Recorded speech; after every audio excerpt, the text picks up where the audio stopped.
in Zamfara alone. Terrorists. So that gives you an idea that, okay, if they have 30,000 fighters, plus or minus, does that mean that they've got more than 30,000 AK-47 and other ammunitions? Absolutely. They've got stockpile of it. Right? So in Ejiba, Kogi State, what happened?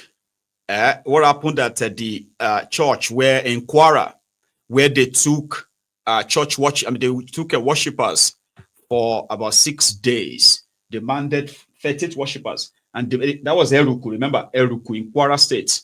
So they took 38 worshippers on a Sunday. They just announced that they've released them last Friday, Thursday. Now these terrorists have gone to Ejiba in Yagba West, local government area of Kogi State. Another church. The number of people kidnapped are yet unknown, but primarily, right, the pastor, his wife, and more than 30 members of his church have been allegedly kidnapped by these terrorists. And their government in Kogi State has confirmed that as well, right? One sec. Good day, ladies and gentlemen. You can hide in you. You know, church not to be on the age by any delay. You know, church any.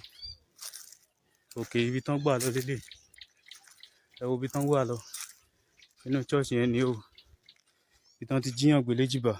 Only Oji. A jagua wow. The Bawa, no church any. About Landu. That is about only the head of this church. About an abuelo. A jagua wow.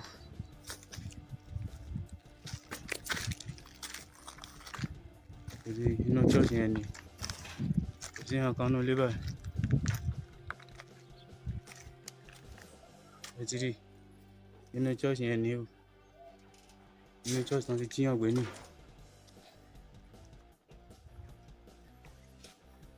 Ejiri. Ewo. Àwọn èèyàn wà ní church. Ejiri.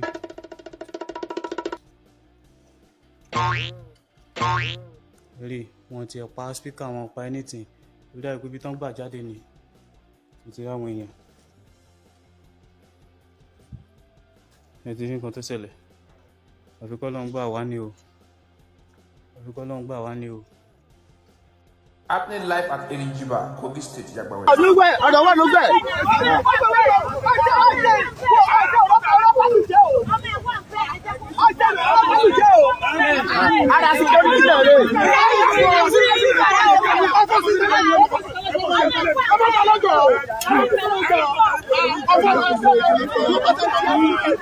See what is happening in Ejiba now. See what is happening at Ejiba now. This kidnapper caused trouble. Arrest people to see. See what's happening in Ejiba now.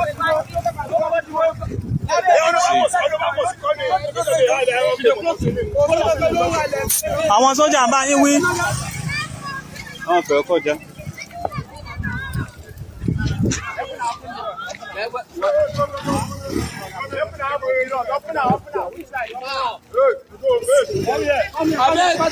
Get up here, okay, please.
Yeah, that's the police chopper. Long after the terrorists have already taken the worshippers. Do you understand? So they sent the shoppers to go after the terrorists while the youth in the town were mounting roadblocks. Everyone was quite confused because they have no idea what to do. 2 days ago, they still kidnapped a king in another town in Kwara, right? And similarly, this afternoon, there's a report of them killing a woman, another person in Kano, even though Kano was still celebrating that those they kidnapped from the community in that same northern Kano, right? So about 9 of them, they've been rescued today, only for another report to say, oh, they've killed another woman and they've kidnapped another person in the same Kano. So it's kind of like spreading like that. Then when you come to the North Central, this is where we have the Middle Beltons. So by Nigeria description, okay, they are North Central. This is where the Fulani terrorists have grown so wild that this Christian genocide, Muslim genocide, or whatever genocide is that everybody wants to admit to, but they are killing Nigerians in droves, right? Remained volatile. Kwara continued to receive attacks after attacks as we speak. More communities are being targeted, and not all of them are making it to the news. Kogi states, and this is not like the new things. These killings have been happening, but what many are wondering, or they are, kind of like confused about, is the fact that why is it so like increasing every now and then? But to some of you might think, oh yeah, they're probably increasing the attacks right now because they don't want Tifnumbu to win and all of that stuff. You are stressing yourself. Don't let them even kill you with that brain before that 2027 itself. All right. What you have in Nigeria now is that more and more people are now getting traction for the report on the attacks in their communities. Before now, except you see a blog, a platform, pick up all this news to amplify them, right? People will be screaming and crying, and there will be nobody listening to them. You will see videos of attacks in communities in areas, right? And you barely see anybody paying attention to them. But what happens these days is that more and more people are indeed paying attention. And when I say paying attention, it simply means that just put it out there, because a lot of people are now interested in what is going on in Nigeria. The complication that some people are also pointing out these days, right, is the fact that some of these areas, you see that list I shared with you earlier. Sorry, give me a second. Right. I think something happened to my second microphone, so it should be better now, right? So you see that list I shared with you earlier of just one local government area where they have more than 100 Fulani terrorist leaders. Just one local government. And that is just page 57. That simply means that is not all. So when I lay my hand on everything, I'm going to bring the PDF over here, the link I can share with you. You can open it and read. And then you understand that where exactly do you really think solving or resolving this wahala will start from? When you have a whole country filled with people with this kind of mentality, and they are existing, they are living like normal. You and I see them as terrorists. In all these communities, they do not really see them as terrorists. Not like some of them have choice, sure you get, to start with, right? But at the same time, there are actually those people who agrees with them. Now, if you have all those informants, all those villages, communities that actually have them where they are living normally, they have their children, they have their, they have their cars, they live normally. Meanwhile, me and you believes that they are just living in this forest and all of that. And there they are giving them weapons and all that. They have communities that, you would rather feel like, this Wahhabism, this Islamic Wahhabism that they said is so dangerous. Even Muslims, some Muslims are saying this Wahhabism, is dangerous, the most of Islam. Well, how about you let them have their own country? That would sound selfish, won't it? Because how this ideology became, got to their mainstream, that they have an army of believers that are ready to carry guns and kill, and those who are willing to shield them, even in death. So how did this ideology spread so much that you begin to ask yourself, how are you really going to radicalize those ones who didn't shoot or kill, who have walked with me, have walked religiously, have walked loyally to the cause of these murderers? It is so deep, but that's a young man that escaped in one of their abduction, what do you call it? One of their kidnapping, incident, and he managed to escape.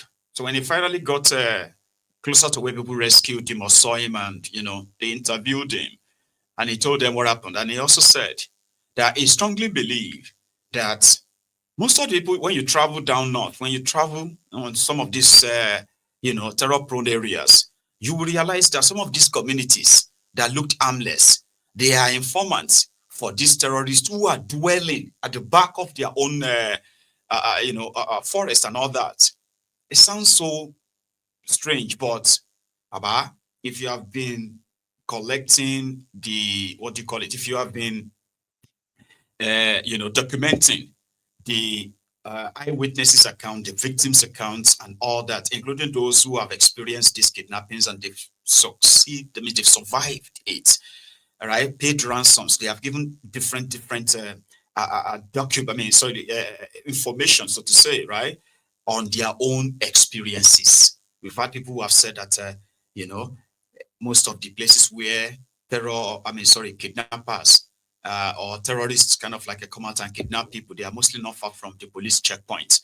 Others have said that when they went to pay ransom to these terrorists, the location they gave to them, it's not really that far from the police checkpoints, that sometimes we're wondering that were the terrorists actually hiding behind the forest next to the police checkpoints. What was that? They've had instances where police have actually helped them to process payment of ransoms to these terrorists. Sure, you get that. So people have been caught as suppliers of these suppliers of logistics to these terrorists, fuel, food, medications, and all that. Sure, you get. And these are ordinary folks, normal people who travels with you, in the public transport on the same road, but with different destinations. Most of them straight to the den of this terrorist. So this young man's experience should be documented. This is the one of the victims that were kidnapped along this Oshoko road. So he ran out from the captivity of the bandits. So what is your name? My name is Onoja Joseph. Okay, I'm coming from to Abuja for my CWS distance. So we are inside 18 passenger bus when this thing happened. We are marching to the inside the bush. They have been taking us for we are crossing for 3 hours. We have been crossing the different type of river. We cross 7 rivers. It's only 3 that is a big river, very deep. So on our way going, they were maltreating some people that are not cooperating. So how I managed to escape is that immediately I see that everywhere is getting dark, and I managed to hide myself inside one bush.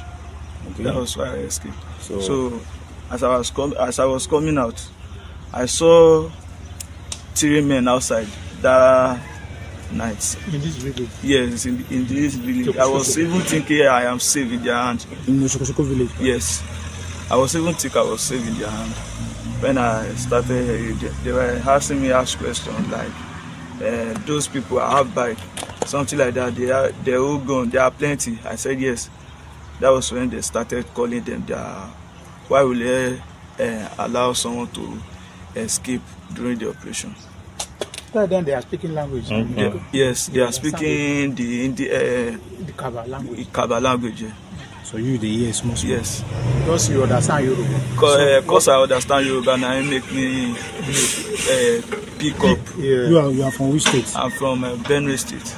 Then they speak Benue language and I speak. Yes, I speak Benue language and they understand Yoruba. So that's why you pick this up that language with Yoruba one mix together. Yeah. I make me hear as they call and say why which bus they operate yesterday in the earlier today.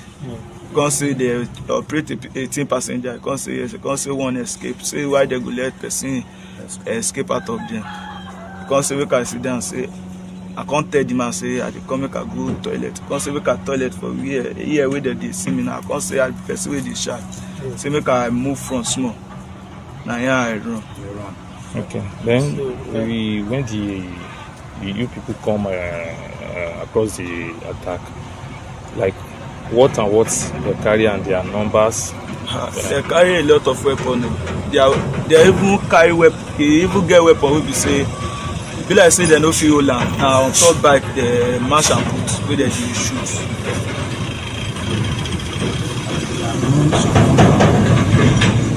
And if you the people wey pack us enter the bush different than the people wey march us go. People wey dey use bike dey carry person dem different.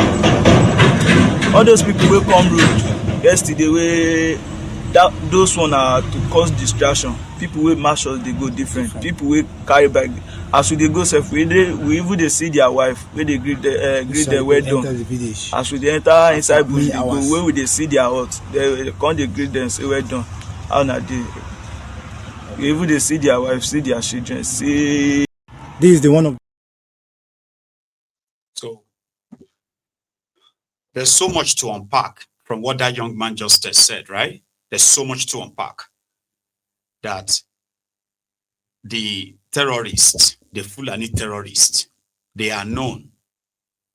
Like they want you to believe that they are not Nigerians. Shehu Sani already told us that we shouldn't say that. That would be wrong. They are known.